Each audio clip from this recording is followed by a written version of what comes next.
All right, everyone. Merchan continues to threaten Donald Trump with jail time if he violates his gag order in any way, the unconstitutional attempt to persecute him by preventing him from speaking while he's running in a presidential election, which, seems like persecution, I think, to the average person.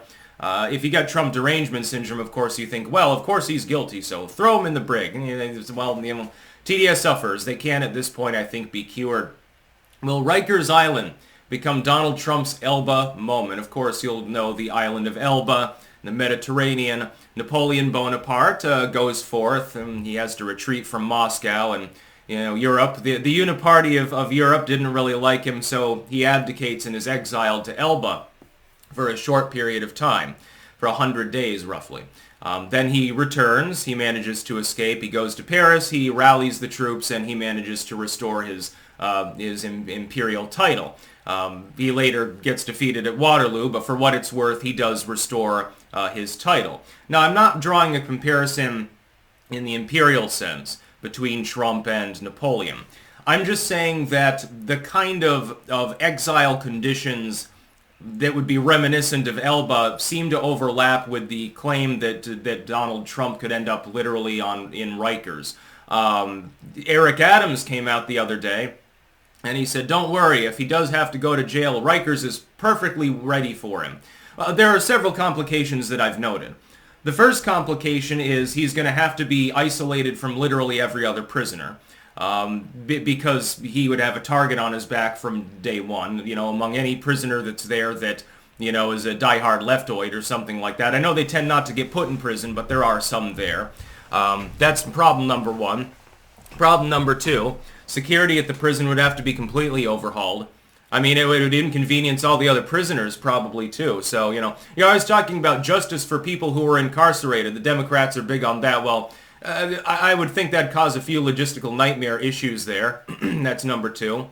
Number three, the backlash of the population. I think that it would be a terrible idea for the left to imprison Donald Trump. My feeling is that if he's thrown in jail for violating a gag order that a lot of people don't agree should exist in the first place, especially under the situation where you're running for presidential office, I think that it boosts Trump's support. So, you're basically cutting off your nose to spite your face. And then fourth, you've got the Secret Service issue. Secret Service is obliged to go with Donald Trump wherever he goes. He's a former president. For the rest of his life, he'll always have a security detail. Where are they going to go?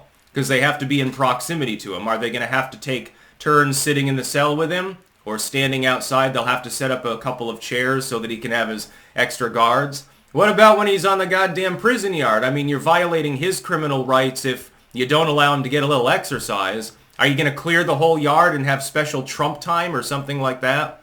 It's going to be a little bit like an Elba moment if that happens. We're not sure if Merchan's nuts enough to actually remand Trump into jail. We're not sure about that. It could be a bluff, and Trump will probably call it. As I pointed out, it's a win-win for him. If he gets sent to jail, it generates sympathy. It cracks open the walnut of persecution for the public to see in its entirety.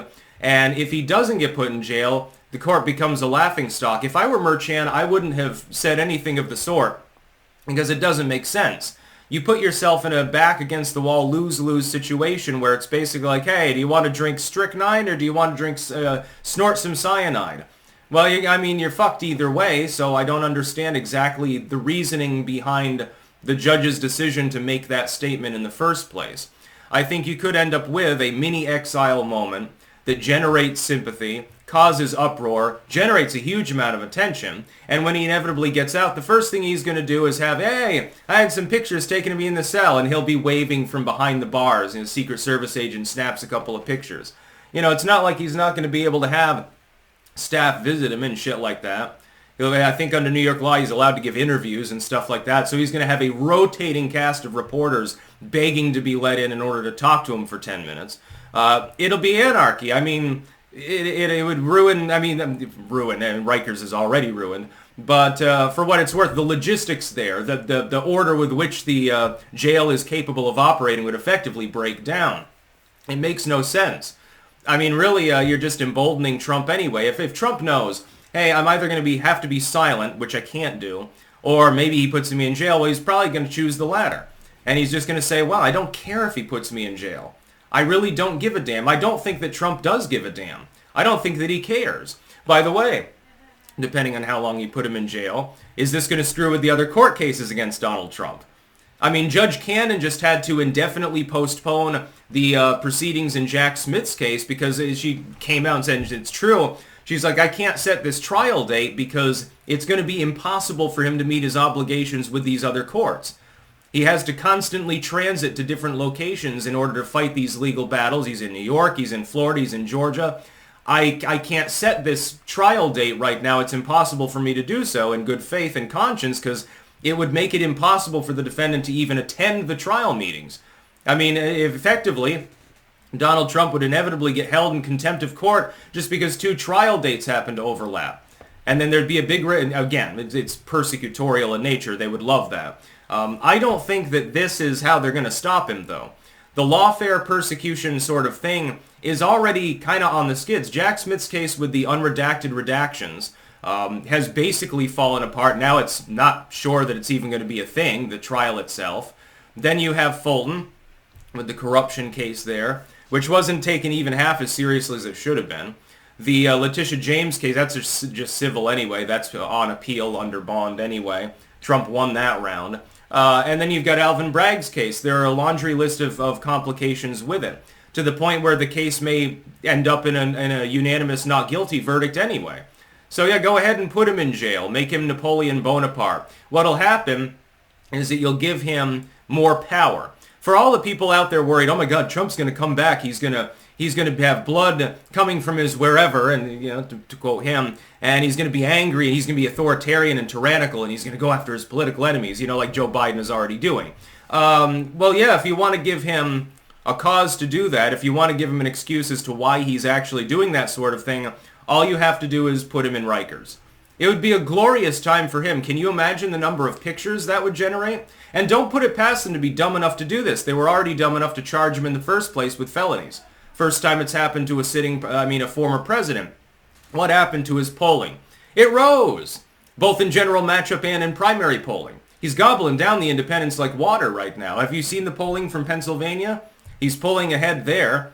Pennsylvania is no longer the mean, median, and mode. It's fucking Michigan. He's ahead there too. I don't know what they're thinking. They must have some sort of strategy. Either that or they've just literally gone nuts. TDS got so deep in their brain, it's like tertiary syphilis 20 years down the road. I can imagine some of these motherfuckers do have some syphilis going on. That's about all. Peace out.